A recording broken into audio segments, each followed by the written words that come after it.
In the name of the Father, and of the Son, and of the Holy Spirit. Amen. Good evening, and welcome to the Bible class. It is such a privilege to do Bible class, and I am grateful to God for it. As usual, it's Wednesday, and having prayed to the Holy Spirit, we are now ready for the Bible class. Today, we shall study chapter 3 of the Gospel of John. You know, the other Gospels do not mention Nicodemus, the teacher who came in the dead of night to Jesus, and Jesus told him he has to be born again. This chapter is a very fascinating chapter.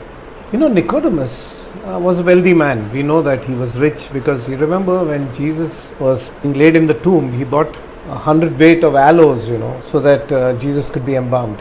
But remember, he was also a Pharisee.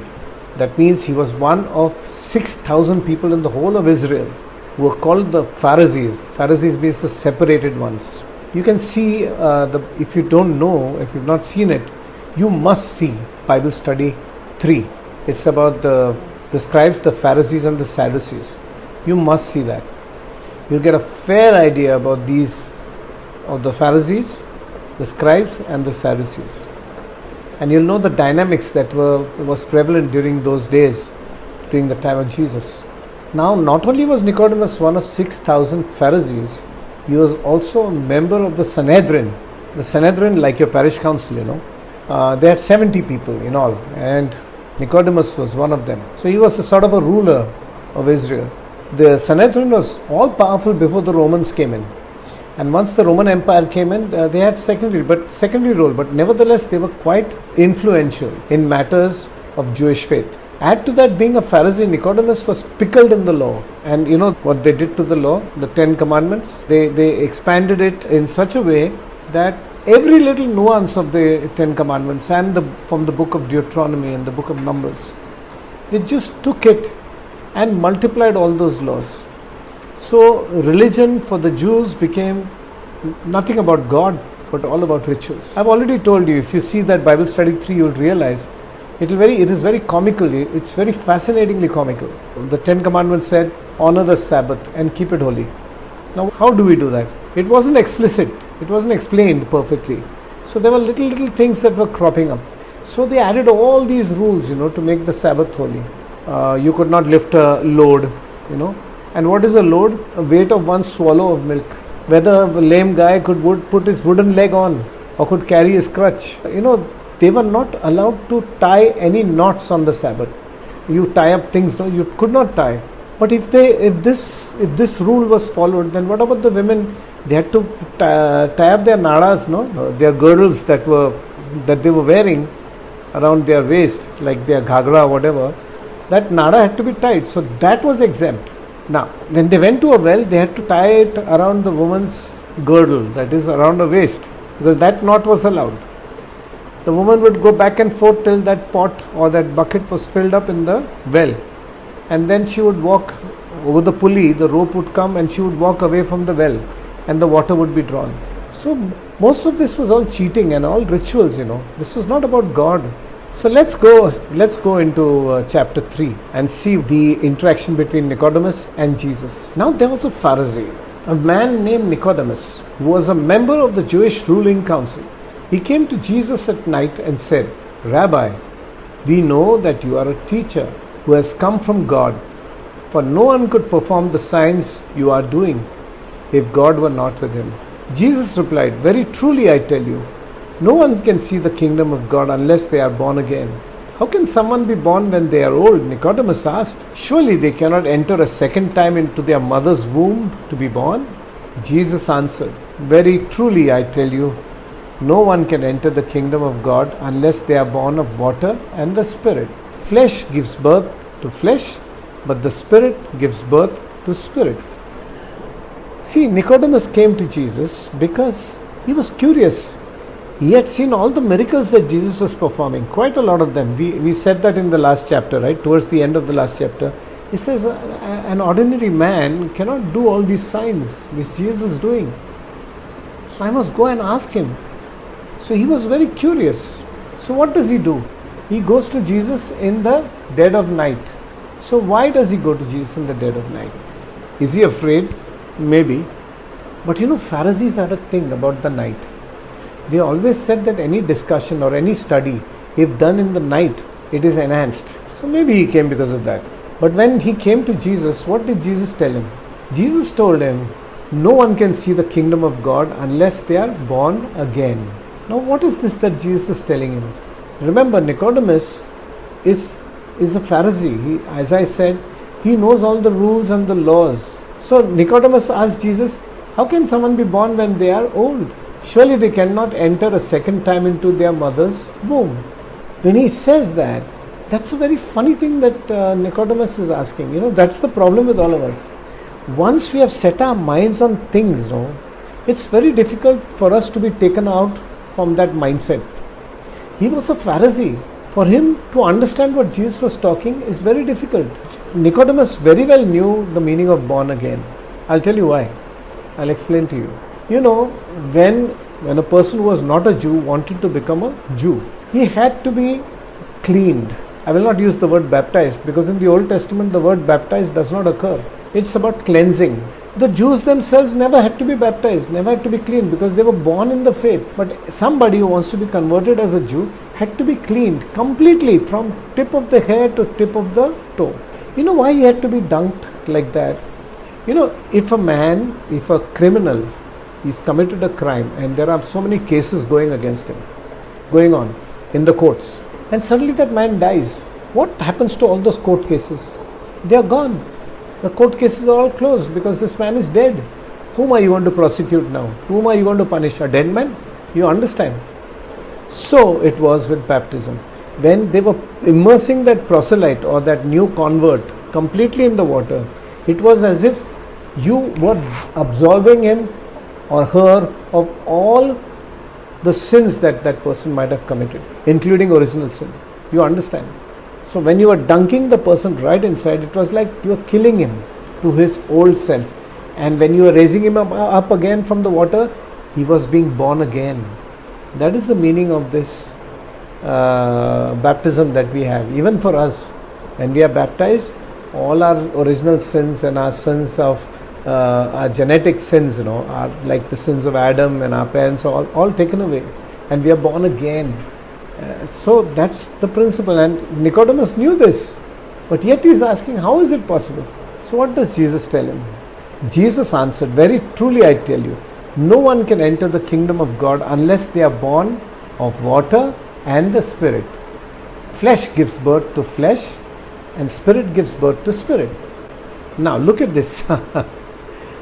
Jesus is explaining to him with a lot of patience. He knows it will be very difficult to make Nicodemus understand, but he's trying. Unless you're born of water and Spirit, being born of water is being cleansed, right? Physically, the flesh and everything being cleansed. That is the baptism of water that we all go through, right? But when this baptism is done, does it ensure that you're not going to sin in future? No. See, for example, you wash your hands, right? Or you have a bath. Does it mean that you're not going to get dirty again and you'll have to have a bath again and again and again? Yes, that is the meaning of the baptism of water. See, we are all baptized when we were children, but yet we keep on sinning. But if we are baptized in the Spirit, then we have the power to overcome all temptations. I'll explain. You see, when we are born of the Spirit, we are imbibed with the power of God. To be baptized in the Spirit means when you are completely immersed in knowing and believing in the name of Jesus. What do you mean by the name of Jesus? Just believing that Jesus Christ, I say, no, it doesn't mean that. When I believe in the nature of our Lord Jesus Christ and how He is, what He is, He is the Son of God and how loving and kind He is, and all the attributes and all His teachings, when I know that and I have internalized it, then I shall be born of the Spirit. And Jesus takes over our lives and we accept Jesus as He is, then truly we are not going to get dirty again and again. That is the baptism of the Spirit.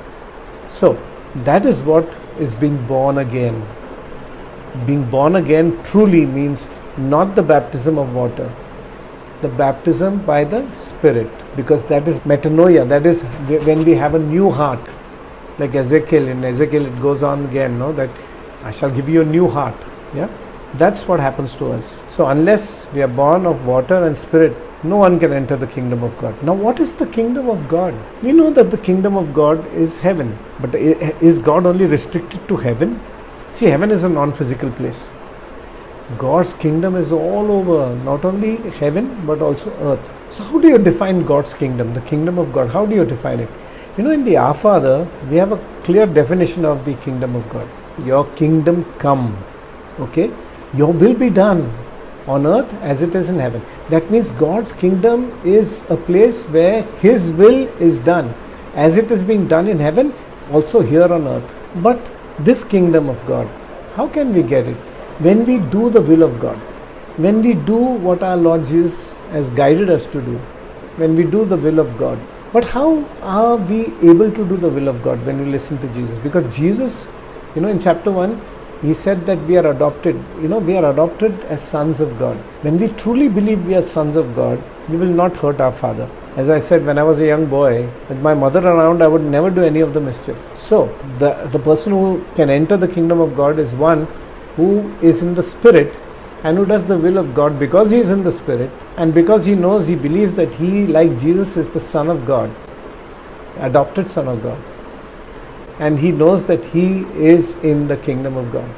He has no hatred, he has only love. Because heaven is not physical. Flesh is flesh and spirit is spirit. Man by himself, can never overpower evil and his own temptations. Can he? So many times he suffers. He makes mistakes. But the Spirit is power. The Spirit helps us to overcome the defeat of our human frailties and our human nature. You remember in Romans 7, Paul writes, the good that I want to do, I am not able to do. The bad that I don't want to do, I am not able to do that. Means I keep on doing. What a frustrated man I am. Who will take me out of this mess? And then he says, praise be to God through Jesus Christ our Lord. I have not quoted verbatim, but I am just saying. Shall we read from verse 7 to 13? You should not be surprised at my saying, you must be born again. The wind blows wherever it pleases. You hear its sound, but you cannot tell where it comes from or where it is going. So it is with everyone born of the Spirit. What does this mean? Jesus is elaborating further to Nicodemus because Nicodemus doesn't seem to understand. He doesn't seem to understand. So, or maybe he doesn't want to understand because his upbringing has been such that he is not able to see. He doesn't want to see it. He wants to see how is it possible, So Jesus tells him, the wind blows wherever it pleases. You can hear its sound, but you cannot tell where it comes from and where it is going. So it is with everyone born of the Spirit. You know what? See, you can't see the wind, or you cannot see a cyclone coming, correct? You cannot see it coming, but when it comes and it goes, the wind comes and goes, you can, through the destruction that the wind and that cyclone has done, you can see the effect of the wind. Same way, a person born of the Spirit, you can see the effect that it has had on the person who is born of the Spirit. You don't see the Spirit, but you see the effects of the person born of the Spirit. I have gone through a lot of these type of people, you must have seen a lot of people who go back to God, go back to church, go back to prayer, and their lives are changed, totally changed. In my Bible class at the Vadala West Parish, there was a guy, Bobby, he's of course now dead, he's had the cancer. He once he started coming to the Bible class, and then suddenly one fine day, on one fine Wednesday, he stood up and he said, ever since I've started coming to the Bible class, I've stopped drinking. And I'm very happy because I've stopped drinking and I've stopped my bad habits, and I'm so happy. See, when the Spirit of God comes on you, you just change. Of course, many people start ridiculing such type of people, who convert, Like there was a man who just changed because the Spirit of God came on him. And as all his drunkard friends would ridicule him and say, what you're saying you believe in that man who changed water into wine? And he said, I don't know whether he changed water into wine, but I sure know one thing, that he has changed my home from hell to heaven. But with Nicodemus, he didn't understand this. And as I said, there are two types of misunderstandings. One is that the person is incapable of understanding, and the second is he's unwilling to understand. Nicodemus possibly was unwilling to understand because of his Pharisaic upbringing. We'll go next to verse 9. How can this be? Nicodemus asked. You are Israel's teacher, said Jesus, and you do not understand these things. And Jesus is telling him that the wind blows, you don't know where it comes from, where it goes, but you know the effect of the wind. And yet he says he doesn't understand it. Very truly, I tell you, we speak of what we know and we testify to what we have seen. But still, you people do not accept our testimony. By saying you people, Jesus means the Pharisees. He's telling him that you're a teacher. I've explained to you about the wind and the effect of the wind, and yet you say that you don't understand. I've spoken to you of earthly things and you do not believe. How then will you believe if I speak of heavenly things? When we have to go to a doctor, and he tells us that you have to take this medicine, we don't know how the medicine works. You don't have to know. You don't have to be a pharmacist to know the ingredients inside the tablets. You can know, but you don't need to know it.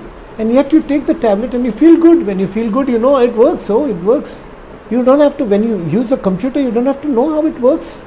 You can't say how is it working? But it works. And we sit on the computer and we do all our work and everything is done. Simple. That's what Jesus is telling him. You don't understand the earthly things. How will you understand the heavenly things if I tell you? We shall read verse 13. No one has ever gone into heaven except the one who came from heaven, the Son of Man. No one has gone into heaven except the one who came from heaven. John has explicitly told us from chapter 1 onwards that Jesus has come down from heaven. That he knows, if he has come down from heaven, he has come from God. And he knows God. We go to verse 14 and 15. Just as Moses lifted up the snake in the wilderness, so the Son of Man must be lifted up, that everyone who believes in him may have eternal life.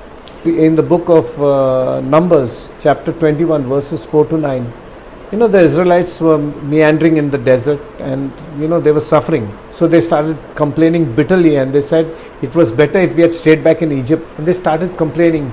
And God, to punish them, He sent them fiery serpents which bit them and they were dying. So out of distress, they called out to Moses. Moses went to God and God said, okay, you raise up a serpent, a brazen serpent. That is a serpent made of bronze. As long as when you hold it high and people look at it, they will be saved. That is in the book of Numbers. And that serpent, was retained through the years. That brazen serpent was kept by the Israelites. The name of that brazen serpent idol was called Nehushtan. It was kept. How do we know? Yeah, because when we go to the book of 2 Kings, chapter 18, verse 4 onwards, we read about King Hezekiah of Judah, how he ordered that this Nehushtan should be destroyed because the Israelites had started worshipping it. So what was ordered by God to the Israelites when they were in trouble, that look up to that brazen serpent and you shall be saved. I want to also put this point across to those who talk about using the cross, the physical cross, or using some statues. It's a good question, but then why did God ask Moses in the first place to put up a brazen serpent? It was not the serpent that gave life back to the people. So long as Moses lifted that brazen serpent up, they believed in him who had commanded Moses to act thus. They were not believing in the serpent, they were believing in God. Same thing, like when I was in the ships, when I was young, when my kids were born and I was carrying their photographs with me. Many a time in the solitude of my cabin, but take out my wife or my family's photographs, look at it and kiss it. Was I kissing that piece of paper, that photographic paper? No, not at all. I was remembering those people who were on that photograph. I was remembering them. I was actually kissing them. I was not kissing that piece of paper. That's what I believe. But the point I want to make here is, when I was young, I used to always think, why did Jesus have to die on the cross? Not only because Moses raised the brazen serpent and Jesus was raised on a cross, and so he saves us, truly. We also ask, why did Jesus have to be sacrificed as a lamb? Because of Exodus? Probably yes. But I think Jesus died on that cross so that we would realize that this life, that flesh accounts for nothing. The spirit is everything. This earthly life that we are living, in which we suffer, and we always blame God. When God's only Son would die on that cross and show us how to live and how to die because death is nothing but a passage to God. Yeah, I believe that. That is my belief. You can believe whatever you want. Yeah. So don't we look up to the cross today? We look up to the cross. Every time we look up to the cross. So let's not ridicule each other. We are all one in the belief and worship of our Lord God Almighty Father and His Son, our Lord Jesus Christ, and the Holy Spirit. Just as Moses lifted up the snake in the wilderness, so the Son of Man must be lifted up, that everyone who believes may have eternal life in Him. What is the meaning of this? Everyone who believes. Let's have a look at that. Believing in Jesus. What is this believe? Believes in Jesus. Now we'll have eternal life. So what is this believing in Jesus? We have to believe that God. We have to believe that God as Jesus declared Him to be. That He is our Abba Father. We have to believe that. We have to also believe that Jesus is the Son of God. And being Son of God, He is the mind of God and He knows God. And thirdly, believing in Jesus also means that God is a loving Father who loves us because Jesus, being Son of God, says so. Jesus tells us, and if we believe in Him, then we know what our God is. Not the angry, avenging God, a loving God. If we believe, then we shall have eternal life. This eternal life is very different from the everlasting life. Everlasting life is something that will go on, this life that will go on forever.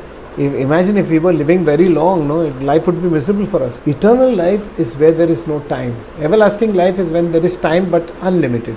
Eternal life is where there is no time. As long as we are in this body, we are physical, there will be the concept of time. That dimension of time will always be there.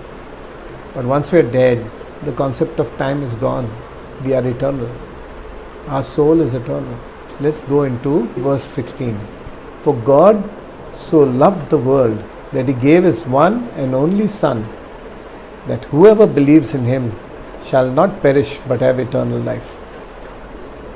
God is love. That's what Jesus wants to tell us. This verse is so beautiful because it assures us that we are under the tender, loving care of God our Father. All our worries and everything is misplaced. Many people have misconception that Jesus had to pacify God the Father. It sounds as if Jesus put out God and changed God's attitude towards men, because earlier He was an angry God. That's what the impression many people have from after reading the Old Testament. Far from it. Jesus, tells us that God is nothing like that. God is love. He so loved the world that He gave His one and only Son. You remember the sacrifice of Abraham. He gave His one and only Son, that whoever believes in Him shall not perish but have eternal life. Regarding God's love, there is no one like you in the whole world. Nobody. That's why they take fingerprints, because we are unique. Our DNA is unique. God has made each one of us unique. No wonder St. Augustine says, God loves each one of us as if there is only one of us to love. Very true. That's the magic of this verse 16. God is seeking our discipleship not because He wants power, but because He loves us and doesn't want us to suffer. It was easy to think, like the Old Testament God that we know. I'll break them, I'll discipline them, I'll punish them, I'll scourge them until they come back. No, God is not like that.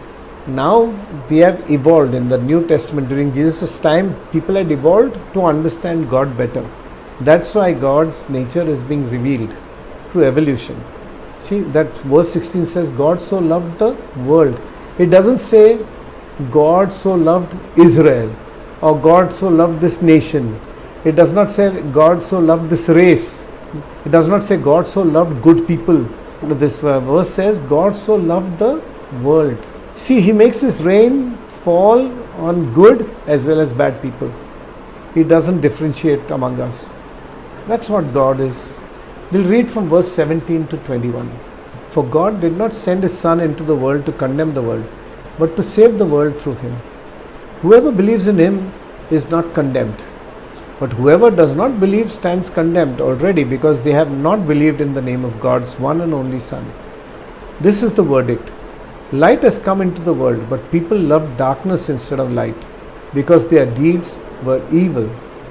Everyone who does evil hates the light and will not come into the light for fear that their deeds will be exposed.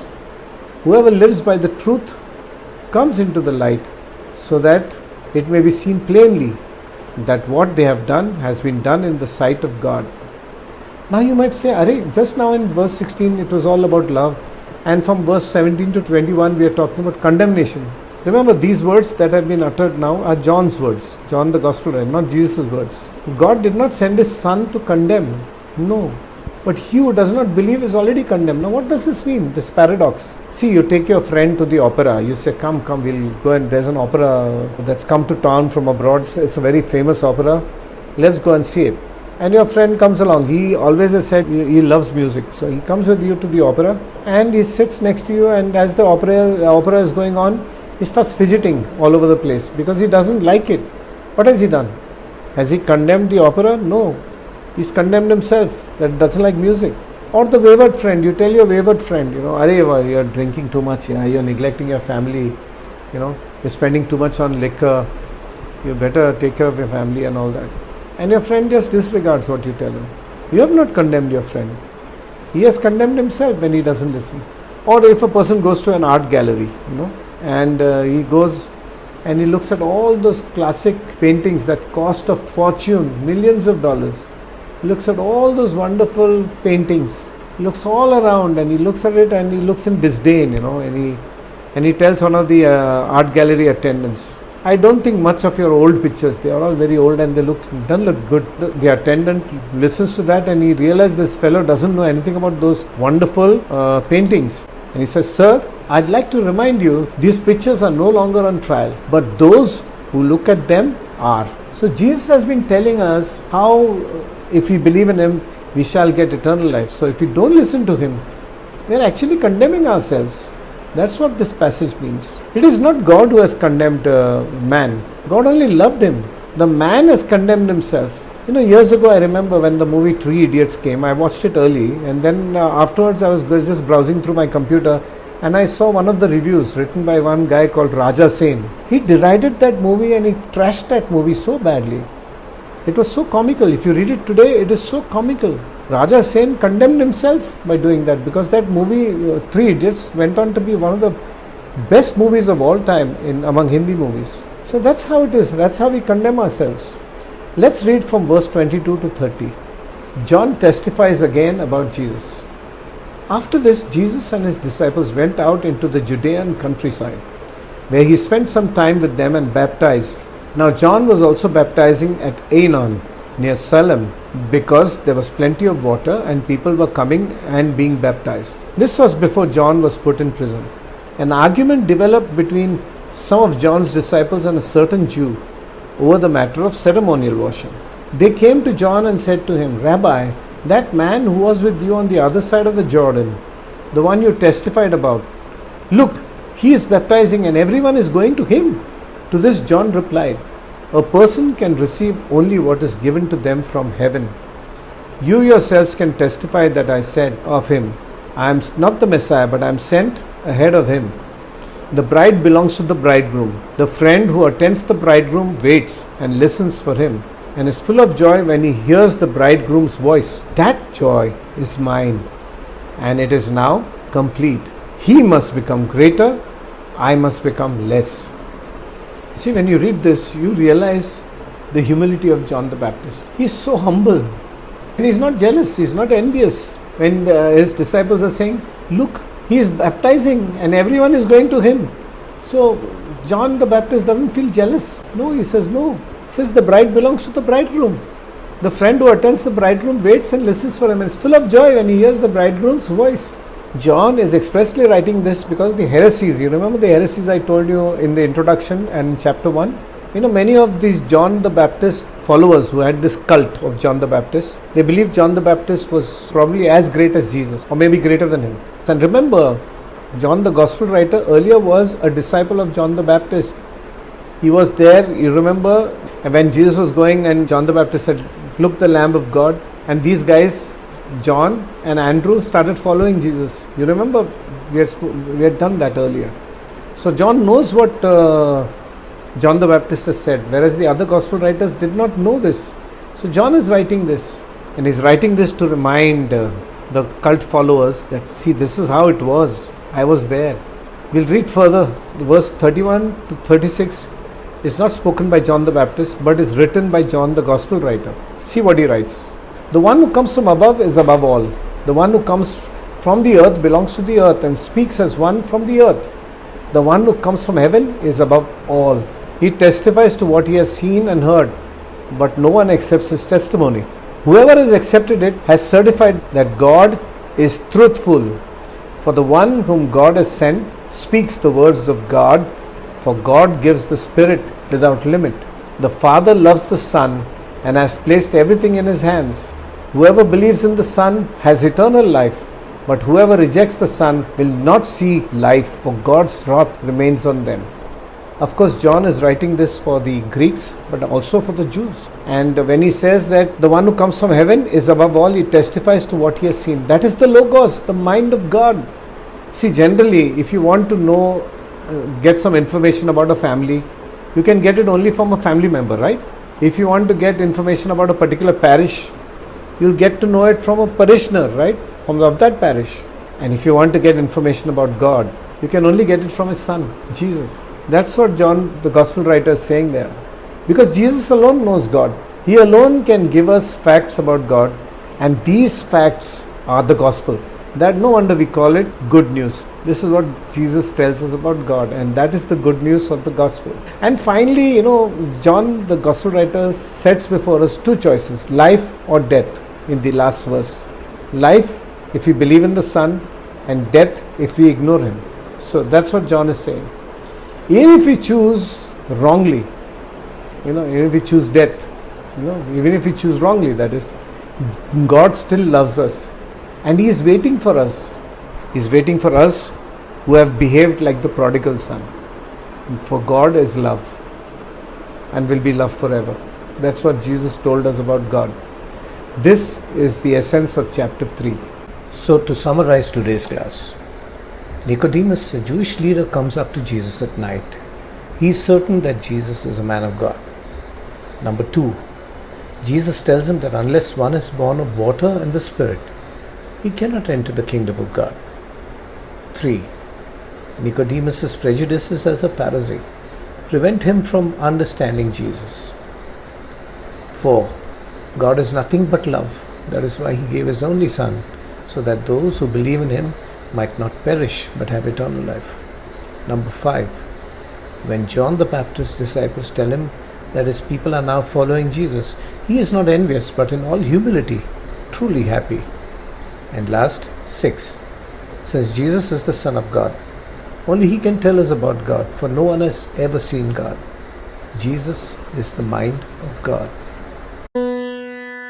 I hope you're going to share this. I see a lot of you share a lot of videos among each other and also share it with me. I hope you also share my videos with others so that this Bible class may reach to as many people as possible. Thank you very much, and pray for me. God bless. Praise God.